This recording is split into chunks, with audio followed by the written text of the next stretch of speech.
"You're making a mistake," Gary said it quietly, but everyone heard him. The Houston living room fell silent. 8-year-old Whitney looked at her older brother. Gary was the one who usually got the solos at church, the one everyone knew had the voice. And now Whitney was asking to audition for the lead in Sunday service. "Maybe we should wait," Cissy Houston said softly, sensing the tension. "Whitney's still young. There's time." "No." Everyone looked at Whitney. She'd never interrupted her mother before. "I can do it," Whitney said, her voice small but steady. "I'm ready." Cissy Houston leaned back in her chair, studying her youngest daughter. "All right," she finally said. "Show us what you got, baby." What happened next would change the Houston family's understanding of talent in ways no one could have predicted. And it all started with 8-year-old Whitney Houston barefoot on a worn carpet about to prove that sometimes the smallest voice carries the biggest truth. If this incredible story of young talent and family belief moves you, make sure to hit that subscribe button and let me know in the comments about a time when someone believed in your dreams. March 18th, 1972, Newark, New Jersey. The Houston family home on Dodge Street was modest but filled with music. 3 bedrooms for 6 people, 1 bathroom, a living room that doubled as a rehearsal space. The carpet was worn thin from years of practicing, and the walls were so thin you could hear every note from every room. But that house produced something the world had never seen before. Whitney was the baby at 8 years old, the youngest of Cissy Houston's children. Her older brothers Gary and Michael had been singing in church for years, and her cousin Dionne Warwick was already making a name for herself in the music industry. The Houston family was known throughout Newark's gospel community. Cissy was an established backup singer who had worked with Elvis Presley and Aretha Franklin, and their home was always filled with the sound of rehearsing voices. New Hope Baptist Church was where the Houston children learned their craft. Every Sunday, the family would sit in the third pew, and every Sunday, Whitney would watch her brothers sing solos while she harmonized quietly in the background. She knew every song by heart, had been listening to her mother's rehearsals since she could walk, but she was always considered too young, too small to handle a full solo. Cissy ran the household like a conservatory. Practice every day after school. No excuses, no shortcuts. Perfect pitch or do it again until it was perfect. The Houston children were expected to represent their family's musical legacy with excellence, and Cissy's standards were higher than most professional vocal coaches. The family's reputation in Newark's gospel community was solid. They were known, respected, talented. Gary had the strongest voice of the boys, could hit notes that made grown women shout in church. Michael was steady, reliable, could always be counted on for perfect harmonies. But Cissy had been noticing something during their home rehearsals. When the family thought she wasn't paying attention, Whitney would sometimes take the lead during their practice sessions. And when she did, something shifted in the room. Even her brothers would stop what they were doing and listen. Whitney's voice was different. It wasn't just good. It had something else, a quality that Cissy couldn't quite name, but recognized immediately because she'd heard it in only a few voices during her professional career. Soul. That's what it was. 8-year-old Whitney had more soul in her voice than singers twice her age. But Cissy Houston didn't believe in coddling her children. If Whitney wanted to sing solo in church, she'd have to earn it. She'd have to prove she could handle the pressure of standing alone in front of the congregation, carrying a song that would be part of people's worship experience. So when Whitney came to her that afternoon after school and asked if she could audition for the solo in Sunday service, Cissy agreed, but she had conditions. "You're going to perform it for the family first," Cissy said. "Right now. No preparation, no warning. If your brothers and I think you're ready, then you can do it on Sunday. If we don't, you go back to backup, and we don't talk about this again for another year. Understood?"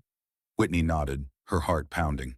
20 minutes later, the entire Houston family was gathered in the living room. Cissy sat in her usual chair by the window. The boys arranged themselves on the couch.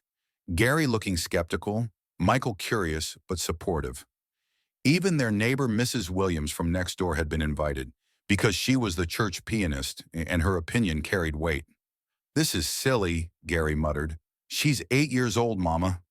"She's not ready for a church solo." "Then she'll learn that lesson now instead of embarrassing herself on Sunday," Cissy replied. Whitney, whenever you're ready. Whitney stood in the center of the room, barefoot because she'd kicked off her school shoes by the door and forgotten to put them back on. She was wearing her school clothes, a blue dress that used to be a hand-me-down and white socks that had slipped down around her ankles. She looked tiny standing there, her hair in two neat braids, her eyes huge and frightened. "What song are you doing?" Michael asked, not unkindly. "Guide me, O thou great Jehovah," Whitney whispered. Everyone's eyebrows went up. That was a challenging song, one that required vocal control and emotional depth that most children Whitney's age simply didn't possess. It was a song about faith during difficult times, about trusting God through life's struggles. It required an understanding of hardship that an 8-year-old shouldn't have. "Whitney, baby, maybe you should pick something easier," Cissy said gently. "What about Jesus Loves Me, or This Little Light of Mine?" "No, Mama, this is the one." Cissy exchanged a look with Mrs. Williams, who shrugged. "Let the child try," the pianist said. For a moment, Whitney just stood there. Her hands were shaking. Her brothers were staring at her. Her mother's face showed the kind of loving skepticism that said she was prepared to catch Whitney when she fell. The pressure in the room was overwhelming. This was her one chance. If she failed now, she'd never get another opportunity. She'd spend years singing backup while someone else took the spotlight. But what happened next left everyone speechless. Whitney closed her eyes and took a breath, and then she started to sing. The first note that came out of her mouth made Cissy sit up straighter. It wasn't a child's voice. It was something else entirely, something that shouldn't have been possible from an 8-year-old's throat. Whitney sang the opening verse of "Guide Me, O Thou Great Jehovah," and every single person in that room forgot to breathe. Her voice was pure, clear, but underneath the clarity was something raw and emotional. When she sang about walking through life's wilderness, you believed she understood what wilderness meant. When she sang about needing guidance, you felt the genuine plea in her voice. Gary's skeptical expression began to crack. Michael's mouth fell open. Even Mrs. Williams, who had heard hundreds of church solos over the years, leaned forward in amazement. But Whitney wasn't done. As she moved into the chorus, something extraordinary happened. Her voice began to soar in ways that defied her age. She added vocal runs and embellishments that no one had taught her, improvising in a way that showed an instinctive understanding of gospel music that went beyond training. Bread of heaven," she sang, and her voice climbed higher with each repetition, building in intensity and power. "Feed me till I want no more." The small living room filled with sound that seemed too big for the space. Whitney's voice had a quality that made everyone listening feel like they were in the presence of something sacred. This wasn't just a child showing off. This was worship, genuine and powerful. Cissy's hands flew to her chest. In all her years of professional singing, working with some of the greatest voices in music, she had rarely heard anything this pure, this naturally gifted. Whitney moved into the second verse with even more confidence. Her voice got softer in the tender parts, making everyone lean in to hear, then exploded in the emotional crescendos. She was telling the story of the song, making every word mean something. And then came the final chorus. Whitney threw everything she had into it. Her voice soared higher than it had any right to go, filling every corner of the room with sound that seemed to come from somewhere beyond her small frame. She held the final note, "Want no more," for what felt like forever, her voice clear and strong and absolutely perfect. When she finished, the silence in the room was deafening. Whitney stood there in the center of the room, breathing hard, her blue dress damp with perspiration, her bare feet planted on the worn carpet. She looked around at her family's faces, her heart sinking. They looked shocked. Had she done something wrong? Then Cissy started crying. Not sad tears. She was smiling through them, her hands pressed to her heart, shaking her head in disbelief. "Oh, my baby," she whispered. "Oh, my sweet baby." Gary stood up from the couch, then Michael. Mrs. Williams was wiping her eyes with her handkerchief. "That was—" Michael couldn't finish the sentence. "Whitney, that was incredible. Where did you learn to do those runs?" "I just heard them in my head," Whitney said quietly. "When I listen to you and Mama practice, I hear how the songs could sound different. So I sang them the way I heard them. Even Gary, who had been resistant to the idea of his little sister taking a solo, couldn't deny what he just witnessed. "That was really good, Whitney," he said, and coming from Gary, that was like receiving a standing ovation. Everyone turned to look at Cissy. She hadn't moved from her chair, but tears were still streaming down her face. For a long moment, she just stared at her youngest daughter. Then she stood up and walked to where Whitney was standing. Whitney tensed, expecting criticism. Her mother always found something to correct, some way to improve. Instead, Cissy knelt down so she was at Whitney's eye level and took her small hands. "Where did this come from, baby?" she asked softly. "I don't know, Mama. I just, I love that song. And when I sing it, I think about how God takes care of us, even when things are hard. Like when Daddy was sick last year, and you had to work extra jobs, but we were still okay because God was with us." Cissy's heart nearly broke. Her 8-year-old daughter understood the emotional content of the song because she lived through difficult times and found faith in the middle of them. "From now on," Cissy said, addressing the whole family, "Whitney sings a solo on Sunday." "Mama," Gary started to protest. "This isn't about fairness," Cissy cut him off, though her voice was gentle. "This is about recognizing a gift when God places it right in front of you. Whitney has something special. If we don't nurture it, if we don't give it room to grow, we'd be failing in our responsibility." She turned back to Whitney. "But baby, this means you're going to work harder than you've ever worked before. This gift you have, it's just the beginning. We're going to train it, develop it, make sure you understand the responsibility that comes with a voice like this." "Understood?" "Yes, ma'am," Whitney whispered. "And Whitney," Cissy's voice got even softer, "that was the most beautiful thing I've ever heard in this house. And I've heard some beautiful music in this house."